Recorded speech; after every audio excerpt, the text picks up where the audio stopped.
ঐতিহাসিক জুলাই গণ অভ্যুত্থানের বর্ষপূর্তি আজ বিকেলে ঘোষণাপত্র উপস্থাপন করবেন প্রধান উপদেষ্টা। কোটা পদ্ধতি ছিল দুর্নীতি ও স্বজনপ্রীতির হাতিয়ার বললেন প্রধান উপদেষ্টা। মানুষ খুন করে ক্ষমতা ধরে রাখতে চেয়েছিল ফ্যাসিবাদীরা।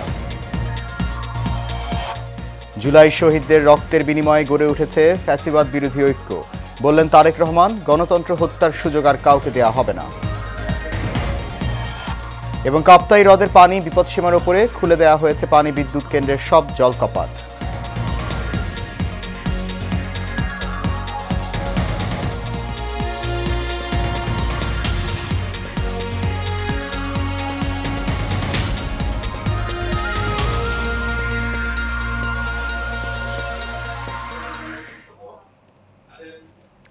সবাইকে স্বাগত জানাচ্ছি এশিয়ান নিউজে। আপনাদের সাথে আছি আমি সৈয়দ মাহিউজ্জামান মুখর।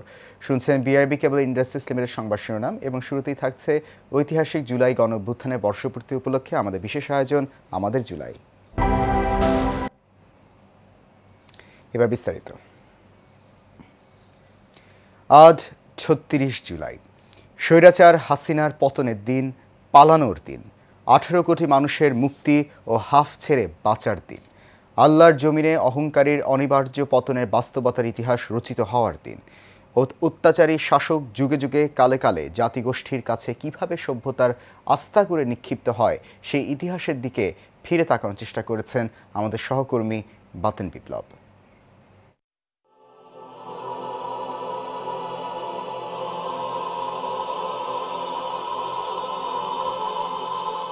এক মাসে আবার ৩৬ দিন হয় কি করে? এই প্রশ্ন আগামী প্রজন্মের কাছে হয়তো একটি মিথ হয়ে থাকবে। সেই মাস আরও দীর্ঘ হতে পারত, কিন্তু তার আগেই মার্চ টু ঢাকার কর্মসূচি একদিন এগিয়ে আনে বৈষম্য বিরোধী ছাত্র আন্দোলন। উল্কার মতো ঢাকার চতুর্দিক থেকে ছুটে আসতে থাকে মুক্তিকামী মানুষের ঢল। তাতেই কোটি মানুষের বুকের উপর চেপে বসা স্বৈরাচারীর মসনদ ভেঙে চৌচির হয়ে যায়। নিরীহ নিষ্পাপ নিরস্ত্র ছাত্র জনতার মৃত্যু নিয়ে খেলা করা স্বৈরাচার হাসিনাকে টার্গেট করে গণভবনের দিকে ধেয়ে আসা জনস্রোত দেখেছে গোটা বিশ্ব। কিন্তু হাসিনা তখনও কেবলই নিজেকে বাঁচাতে মরিয়া।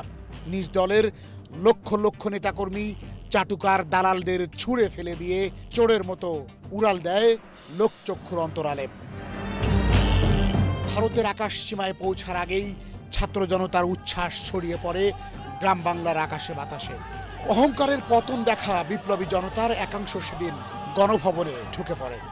স্বস্তির প্রতিচ্ছবিকে মনের মাধুরী মিশিয়ে চিত্রায়িত করতে থাকে নানা রঙে ঢঙে।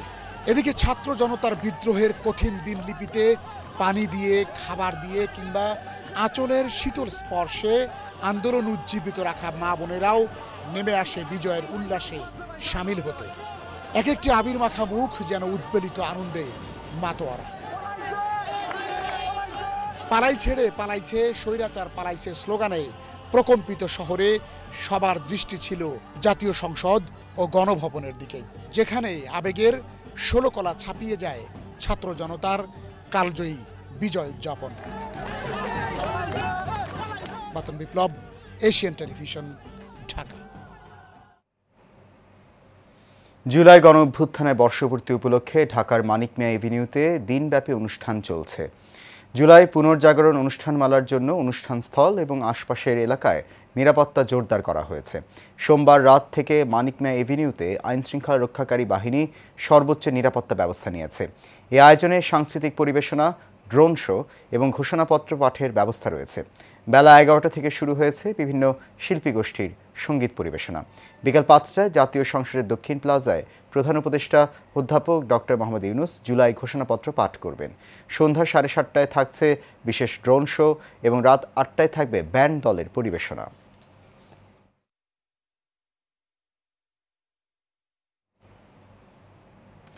এটি গণতান্ত্রিক, মানবিক ও বৈষম্যহীন রাষ্ট্র প্রতিষ্ঠার আহ্বান জানিয়েছেন প্রধান উপদেষ্টা ডক্টর মোহাম্মদ ইউনূস।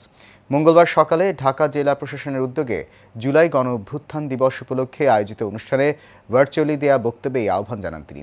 প্রধান উপদেষ্টা বলেন, দেশের মানুষের বুকে গুলি চালিয়ে শেষ পর্যন্ত ক্ষমতায় থাকতে চেয়েছিল ফ্যাসিবাদী সরকার। বিগত 16 বছরে মাফিয়াতন্ত্র কায়েম করা হয়েছিল। তিনি অভিযোগ করেন, আহতদের চিকিৎসা না দেওয়ার জন্য হাসপাতালগুলোকে নির্দেশনা দেওয়া হয়। আহতদের চিকিৎসা দেওয়া হয়নি।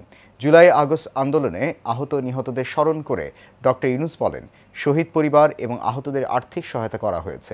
গুরুতর আহতদের বিদেশে চিকিৎসা করানো হয়েছে। স্বাধীন সার্বভৌম বাংলাদেশ একটি স্বাধীন রাষ্ট্র প্রতিষ্ঠা হয়েছিল, নিমজ্জিত ছিল ভালো ফল। ফেসিবাদ ও তাদের সহযোগীরা গুলিবিদ্ধ আহতদের তারা হাসপাতালের চিকিৎসা নিতে দেয়নি। হাসপাতালগুলোকে নির্দেশ দেওয়া হয়েছিল যেন আহতদের ভর্তি না করা হয়। এই কারণে বহু মানুষ চিকিৎসা না পেয়ে চিরতরে দৃষ্টি হারিয়েছে, পঙ্গু হয়েছে। আজ জুলাই গণ অভ্যুত্থান দিবসে আমি জাতির সূর্য সন্তান জুলাই শহীদদের গভীর শ্রদ্ধার সঙ্গে স্মরণ করছি, তাদের আত্মার মাগফিরাত কামনা করছি। গাজীপুরে নানা আয়োজনে জুলাই গণ অভ্যুত্থানের শহীদদের স্মরণ করছে জেলা ও উপজেলা প্রশাসন। সকালে জেলা শ্রীপুরে শহীদ জাহাঙ্গীর আলমের কবরে ফুল দিয়ে শ্রদ্ধা জানান উপজেলা নির্বাহী অফিসার ব্যারিস্টার সজীব আহমেদ। এছাড়া শ্রীপুর থানার অফিসার ইনচার্জ মোহাম্মদ আব্দুল বারিক শহীদ জাকির হোসেনের কবরে ও উপজেলা সহকারী কমিশনার আতাহার শাকিল শহীদ হাফেজ শরীফুল ইসলামের কবরে শ্রদ্ধা নিবেদন করেন। এছাড়াও আজ শহীদদের পরিবার ও আহতদের সংবর্ধনার আয়োজন রাখা হয়েছে বঙ্গতাজ অডিটোরিয়ামে। দুপুরে বিভিন্ন ধর্মীয় প্রতিষ্ঠানে শহীদদের রুহের মাগফিরাত কামনায় করা হবে বিশেষ দোয়া।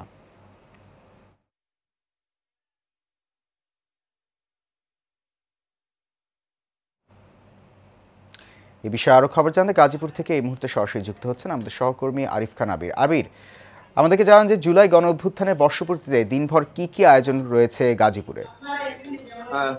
আপনি রিপোর্টে যেমনটি বলছিলেন, অর্থাৎ হচ্ছে সকালে জুলাই শহীদদের কবরে ফুলের শ্রদ্ধা নিবেদনের পর এরপরে কিন্তু জেলা প্রশাসনকে দেখেছি যে আপনার রেলওয়ে স্টেশনে জেলা পরিষদের উদ্যোগে আপনার শোকে পানি পানের উদ্বোধন করেছে। এখন কিন্তু হচ্ছে জুলাই শহীদদের পরিবার এবং হচ্ছে জুলাই আপনার যোদ্ধাদের নিয়ে কিন্তু হচ্ছে একটি সম্মেলন চলছে, অর্থাৎ সেই সম্মেলনটা হচ্ছে বঙ্গতাজ অডিটোরিয়ামে।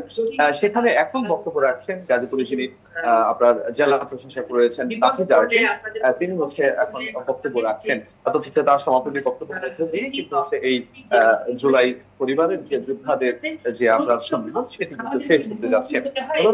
এরপরে কিন্তু দুপুরে আপনার সেটি কিন্তু তাদের হচ্ছে দোয়া মাহফিলের যে আয়োজনটি করা হয়েছে বিভিন্ন আপনার মসজিদ এবং ধর্মীয় উপাসনালয়গুলো রয়েছে, সেই উপাসনালয়গুলোতে হচ্ছে আপনার সেই আপনার আয়োজনগুলো রাখা হয়েছে। অর্থাৎ হচ্ছে এখানে দেখতে পাচ্ছেন প্রশাসনের পুলিশ সুপার রয়েছেন এবং জেলা পরিষদের প্রধান নির্বাহী কর্মকর্তা বিন আলী রয়েছেন, আমাদের অতিরিক্ত জেলা ম্যাজিস্ট্রেট রয়েছেন গাজীপুরে। এবং পাশাপাশি কিন্তু হচ্ছে এই পাশে কিন্তু হচ্ছে দেখা যাচ্ছে বিভিন্ন রাজনৈতিক দলের নেতৃবৃন্দরাও কিন্তু হচ্ছে আপনার এখানে উপস্থিত হয়েছেন। অর্থাৎ হচ্ছে আপনার বিভিন্ন হচ্ছে আপনার যে রাজনৈতিক দলগুলো রয়েছে সেগুলো তারাও আসছেন এবং জুলাই যোদ্ধারা কিন্তু হচ্ছে তারাই উপস্থিত হয়েছেন। অর্থাৎ হচ্ছে কিছুক্ষণের মধ্যে জেলা প্রশাসকের বক্তব্যের মাধ্যমে কিন্তু হচ্ছে আপনার এই সম্মেলনটি আপনার হচ্ছে শেষ হতে যাচ্ছে। এছাড়া কিন্তু আমরা দেখেছি যে আজকে এখানে জুলাই একটি অংশ তারা হচ্ছে আপনার এই জায়গাগুলোতে তারা কিন্তু আপনার বিক্ষোভ প্রদর্শন করেছেন। পরবর্তীতে জেলা প্রশাসন আপনার তাদের নিয়ে গেছেন এবং সেই দিক থেকে কিন্তু হচ্ছে আপনার যে বলি অর্থাৎ হচ্ছে আবার বিভিন্ন সময় কিন্তু হচ্ছে জুলাই যোদ্ধাদের বিভিন্ন দাবি দাবা নিয়েও কিন্তু এখানে আপনার বিক্ষোভ প্রদর্শন করতে দেখা গেছে। তো তাদেরকে তাদের দাবি দাবাগুলো হচ্ছে মানার যে বিষয়টি সেটি কিন্তু হচ্ছে আপনার তারা বলছেন। এবং আপনার হচ্ছে এই গাজীপুরে আরো নানান ভাবে কিন্তু হচ্ছে জুলাই হচ্ছে যে মুক্তিকামী জনতা আপনার হচ্ছে এই দেশকে স্বাধীন করেছে তাদেরকে সেইভাবেই আসলে স্মরণ করছে এবং যারা আহত রয়েছে তাদের চিকিৎসার দাবিও কিন্তু তারা জানিয়েছেন যে এবং আবার যেখানে জুলাই যে মামলাগুলো হয়েছে সেই মামলাগুলো সঠিক বিচারের কথাও কিন্তু উঠে আসছেন। কিন্তু পুলিশ সুপার আপনার যিনি রয়েছেন জাবেদ সাহেব তিনি বলছেন যে মামলার তদন্ত চলছে এবং আসামিদের গ্রেফতার অভিযান তাদের অব্যাহত আছে, বিচার সুনিশ্চিত করবে সেটি কিন্তু আশ্বাস দিয়েছেন। গাজীপুরে এই ছিল আমার কাছে সর্বশেষ। আবির, আপনাকে ধন্যবাদ। আমাদের সহকর্মী আরিফ খান আবির গাজীপুর থেকে জানাচ্ছিলেন জুলাই গণঅভ্যুত্থানের শহীদদের স্মরণে নানা আয়োজনে বিশেষ আয়োজন যে করা হচ্ছে সেই বিষয়ে সবশেষ তথ্য আমাদের জানাচ্ছিলেন। জুলাই গণঅভ্যুত্থানের প্রথম বর্ষপূর্তি উপলক্ষে জাতির উদ্দেশ্যে বক্তব্য দিয়েছেন বিএনপির ভারপ্রাপ্ত চেয়ারম্যান তারেক রহমান। মঙ্গলবার দেয়া ওই বক্তব্যে তিনি বলেন, 2024 সালের 5 আগস্ট বাংলাদেশের ইতিহাসে ঘৃণ্যতম ফ্যাসিস্ট পালিয়ে যাওয়ার পরপরই বীর জনতার উদ্দেশ্যে দেয়া অভিনন্দন বার্তায় আমি বলেছিলাম, বিজয়ীর কাছে পরাজিতরা নিরাপদ থাকলে বিজয়ের আনন্দ মহিমান্বিত হয়।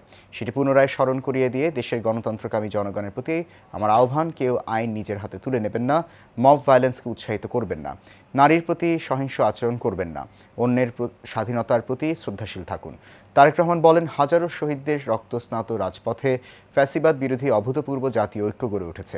বাংলাদেশে আর কখনোই ফ্যাসিবাদ কায়েম হবে না, কাউকে গণতন্ত্র হত্যা করার সুযোগ দেওয়া হবে না, বাংলাদেশকে আর কখনোই তাবেদার রাষ্ট্রে পরিণত করতে দেওয়া হবে না। আমি মনে করি এইসব প্রশ্নে জাতীয় ঐক্য বহাল আছে এবং থাকবে। অন্যের স্বাধীনতার প্রতি শ্রদ্ধাশীল থাকুন। একজন মায়ের চোখে বাংলাদেশ যেমন, আমরা তেমন একটি বাংলাদেশ গড়তে চাই, যেখানে দল, মত, ধর্ম, বর্ণ নির্বিশেষে বিশ্বাসী, অবিশ্বাসী, সংশয়বাদী প্রতিটি সন্তান, প্রতিটি মানুষ নিরাপদে থাকবে। আজ এবং আগামীর প্রতিটি 5ই আগস্ট হয়ে উঠুক গণতন্ত্র, সুশাসন প্রতিষ্ঠা আর মানবিক মানুষ হয়ে ওঠার অঙ্গীকারের দিন। এই সুমহান অঙ্গীকার বাস্তবায়নের দীর্ঘ যাত্রায় আমি এবং আমার দল বিএনপি দেশের সকল গণতান্ত্রিকামী জনগণের সমর্থন এবং সহযোগিতা আশা করছি। যাচ্ছে ভিন্ন প্রসঙ্গে, হ্রদের পানির উচ্চতা বিপদসীমা অতিক্রম করায় কাপ্তাই জলবিদ্যুৎ উৎপাদন কেন্দ্রের 16টি জলকপাট 6 ইঞ্চি করে খুলে দেওয়া হয়েছে। সোমবার রাতে জলকপাট প্রতি সেকেন্ডে 9000 কিউসেক পানি কাপ্তাই লেক থেকে কর্ণফুলী নদীতে নিষ্কাশিত হচ্ছে। বিষয়টি নিশ্চিত করে কর্ণফুলী জলবিদ্যুৎ কেন্দ্রের ব্যবস্থাপক প্রকৌশলী মাহমুদ হাসান বলেন, সোমবার রাতে কাপ্তাই লেকের পানির উচ্চতা বিপদসীমা অতিক্রম করায় রাত 12টায় জলবিদ্যুৎ উৎপাদন কেন্দ্রের 16টি জলকপাট 6 ইঞ্চি করে ছাড়া হয়েছে। এ সময় তিনি ভাটি অঞ্চলের মানুষকে আতঙ্কিত না হতে পরামর্শ দেন।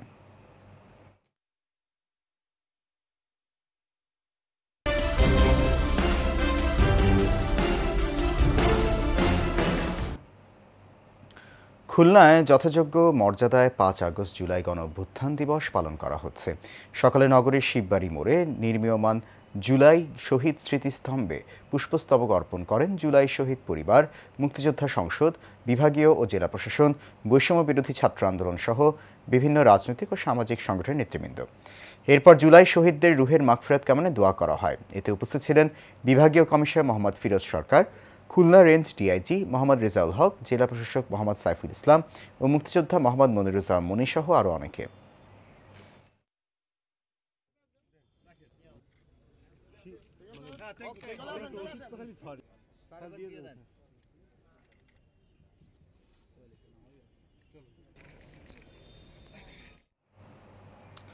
গাজীপুরের শহীদ মীর মুগ্ধ সুপেয় পানি কর্নার থেকে পানি পাচ্ছেন জয়দেবপুর রেলওয়ে স্টেশনের যাত্রীরা। সকালে জেলা পরিষদের উদ্যোগে নির্মিত শহীদ মীর মুগ্ধ সুপেয় পানি কর্নারের আনুষ্ঠানিক উদ্বোধন করেন জেলা প্রশাসক নাফিসা আরেফিন। উদ্বোধনের পরেই রেলওয়ে স্টেশনে উত্তরবঙ্গগামী ও রাজধানী অভিমুখে যাত্রা করা 2টি ট্রেনের যাত্রীদের পানি সংগ্রহ করতে দেখা গেছে। এ সময় ট্রেনের যাত্রীরা বলেন, জয়দেবপুর রেলওয়ের আগে সুপেয় পানির ব্যবস্থা ছিল না, যার কারণে যাত্রীদের পানি কিনে পান করতে হয়েছে। এখন সুপেয় পানির ব্যবস্থা থাকায় যাত্রীদের অনেক উপকার হয়েছে বলেও জানান তারা। উদ্বোধন শেষে জেলা প্রশাসক নাফিসা আরেফিন বলেন, মীর মুগ্ধ জাতির সামনে যে মানবিক আত্মনাদ দেখিয়েছে, এই সুপেয় পানির কর্নার থেকে যখন মানুষ পানি পান করবে তখন সেই মানবিকতার কথা স্মরণ হবে। এ সময় তার সাথে উপস্থিত ছিলেন জেলা পরিষদের প্রধান নির্বাহী কর্মকর্তা খন্দকার মুদাসসির বিন আলী, পুলিশ সুপার চৌধুরী মোহাম্মদ জাবের সাদ্দেক সহ প্রশাসনের ঊর্ধ্বতন কর্মকর্তারা ও বিভিন্ন রাজনৈতিক দলের নেতৃবৃন্দ। নরসিংদীর রায়পুরায় আধিপত্য বিস্তারকে কেন্দ্র করে 2 দলের সংঘর্ষের সময় গুলিবিদ্ধে আহত হওয়ার 14 দিন পর তাজুল ইসলাম নামে এক ব্যক্তির চিকিৎসাধীন অবস্থায় মৃত্যু হয়েছে। রাজধানীর একটি বেসরকারি হাসপাতালে চিকিৎসাধীন অবস্থায় তার মৃত্যু হয়। তিনি মোমেনা বেগম হত্যা মামলার 52 নম্বর আসামি ছিলেন। এই তথ্য নিশ্চিত করেছেন মামলার তদন্ত কর্মকর্তা আতিয়ার রহমান। নিহত স্ত্রী মর্জিনা বেগম জানান, 21 তারিখ সংঘর্ষের সময় বাড়িতে ঢুকে প্রতিপক্ষরা তার স্বামীর পায়ে গুলি করে।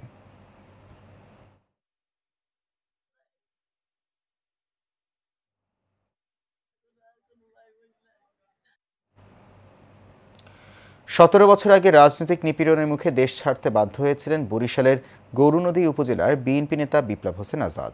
স্বৈরাচার সরকার পতনের পর তিনি আবার দেশে ফিরেছেন। সৌদি আরব শ্রমিক দলের সভাপতি বিপ্লব হোসেন আজাদ দীর্ঘ প্রবাস জীবনে সরকারের দমন-পীড়নের বিরুদ্ধে সোচ্চার ছিলেন। দেশে ফিরে তিনি জানান, ফ্যাসিস্ট আওয়ামী সরকারের সময় বারবার হুমকি দেওয়া হতো তাকে। আজ দেশে গণতন্ত্র ফিরেছে, তাই দেশে এসেছেন।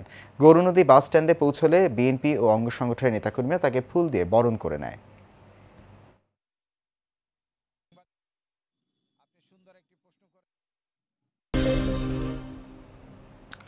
আগামী এশিয়া কাপের প্রস্তুতি হিসেবে ঘরের মাঠে নেদারল্যান্ডসের বিপক্ষে 3 ম্যাচের টি-20 সিরিজে পূর্ণাঙ্গ সূচি প্রকাশ করেছে বাংলাদেশ ক্রিকেট বোর্ড। সোমবার এক সংবাদ বিজ্ঞপ্তিতে বিসিবি জানিয়েছে, সিরিজের প্রথম ম্যাচ অনুষ্ঠিত হবে 30 আগস্ট। এরপর বাকি 2 ম্যাচ যথাক্রমে 1 ও 3 সেপ্টেম্বর অনুষ্ঠিত হবে। সবগুলো ম্যাচে অনুষ্ঠিত হবে সিলেট আন্তর্জাতিক ক্রিকেট স্টেডিয়ামে। ম্যাচ শুরু হবে স্থানীয় সময় সন্ধ্যা 6টায়। এর আগে 26 আগস্ট বাংলাদেশে এসে পৌঁছাবে ডাচরা। তবে এই সিরিজ সহ এশিয়া কাপের প্রস্তুতি নিতে 6 আগস্ট থেকে মিরপুরে ক্যাম্প শুরু করবে লিটন দাসের দল।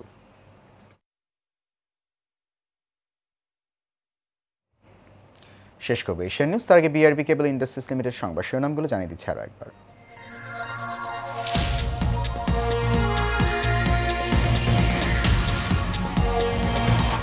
ঐতিহাসিক জুলাই গণ অভ্যুত্থানের বর্ষপূর্তি আজ। বিকেলে ঘোষণাপত্র উপস্থাপন করবেন প্রধান উপদেষ্টা। কোটা পদ্ধতি ছিল দুর্নীতি ও স্বজনপ্রীতির হাতিয়ার, বললেন প্রধান উপদেষ্টা। মানুষ খুন করে ক্ষমতা ধরে রাখতে চেয়েছিল ফ্যাসিবাদীরা। জুলাই শহীদদের রক্তের বিনিময়ে গড়ে উঠেছে ফ্যাসিবাদ বিরোধী ঐক্য, বললেন তারেক রহমান। গণতন্ত্র হত্যার সুযোগ আর কাউকে দেওয়া হবে না। এবং কাপ্তাই হ্রদের পানি বিপদসীমার উপরে, খুলে দেওয়া হয়েছে পানি বিদ্যুৎ কেন্দ্রের সব জল কাপাট।